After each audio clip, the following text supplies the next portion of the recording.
For as long as I could remember, my life fit neatly into boxes. Straight guy. College graduate.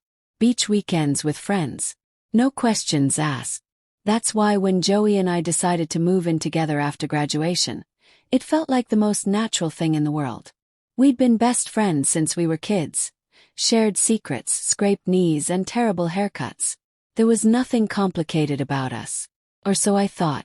The first moment something felt off happened the day we finished unpacking.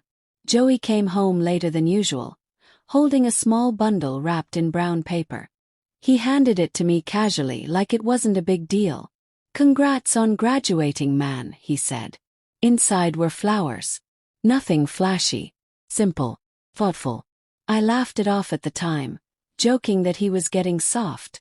But something strange happened in my chest, like my heart skipped, tripped, and had to catch itself. I ignored it. Guys don't fall for their best friends. Straight guys definitely don't. At least, that's what I told myself. As weeks passed, small things began piling up. During movie nights, I'd notice my leg brushing against his. Instead of moving away, I'd stay still.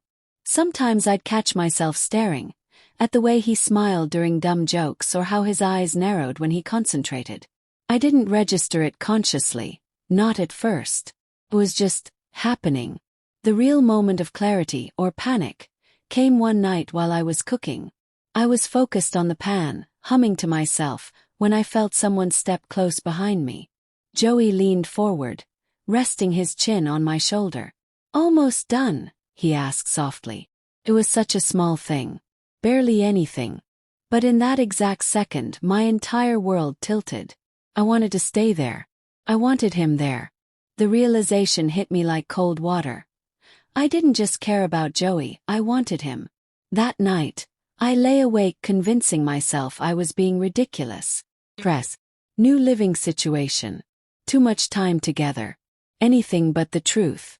I avoided him for days afterward, burying myself in work and excuses. Joey noticed immediately.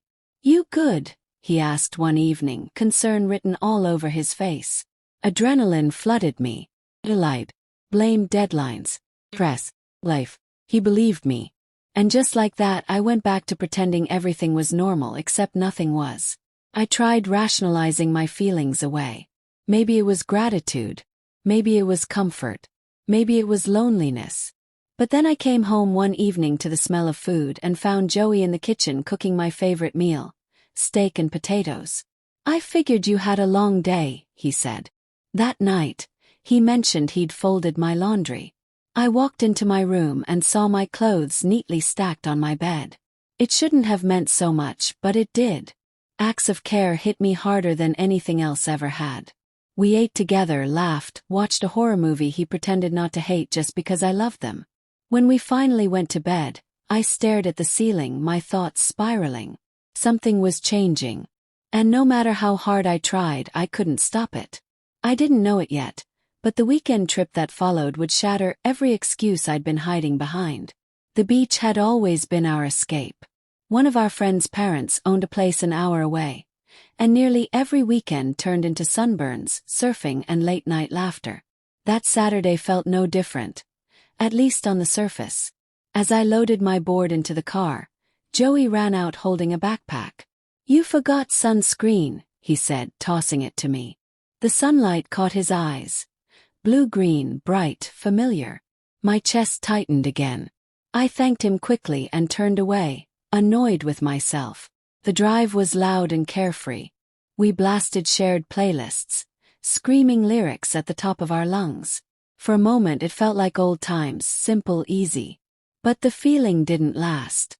When we changed into swim shorts, I caught myself looking at him differently. I'd seen Joey shirtless countless times, but now my face felt warm every time he moved. He looked effortless. Tan skin, wind-tossed hair, confidence that made him glow. Out in the water I couldn't focus. I kept watching him ride wave after wave until I lost my balance and wiped out hard. Salt burned my eyes as I struggled back up. Joey was there instantly.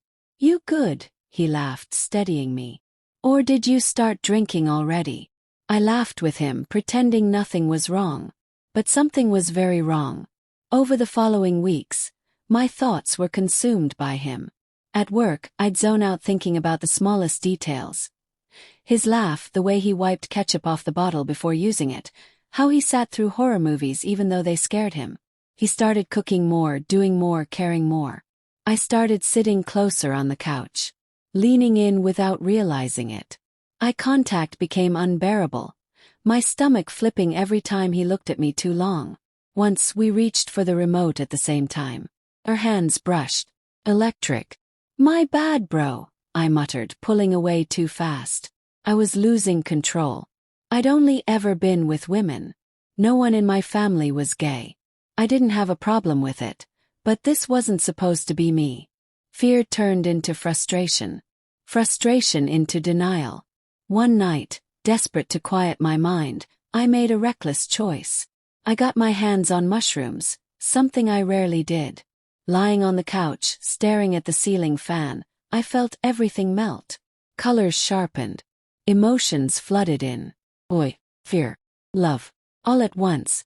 And then it hit me. Happiness wasn't about fitting inside one version of love. It was about accepting the shape love took, no matter how unexpected. The walls I'd built around myself cracked open. By morning the weight was gone. Accepting the truth was one thing, but acting on it would change everything between us. The next morning I decided to stop hiding. I made sandwiches, simple ones because that was all I trusted myself with. I added a flower to Joey's and woke him gently. "For you," I said.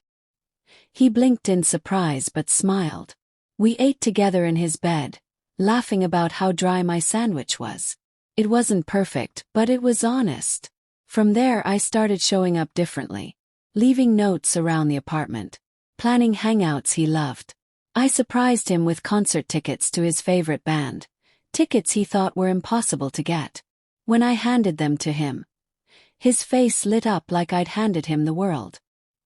He pulled me into a hug, and I rested my head on his shoulder, wondering if he felt what I felt. We grew closer. Conversations deepened. Late-night drives turned reflective. One night, he told me his dreams for the future. His voice calm and hopeful. I wanted to kiss him, but fear held me still. The next evening, while reminiscing about childhood memories, he asked what I was most afraid of losing. "You," I thought. "I guess my mind," I said instead. He smiled. "Mine's you." My heart leapt, then shattered when he added, "You're the best bro I've ever had." He leaned in and kissed my forehead. That was the moment I knew. I was in love, but I didn't know if love would ever choose me back. We told everyone. Most already knew. Our friends teased us. Our families accepted us. What mattered most was this. Our love was built on friendship. Years later, I still look at Joey and feel grateful.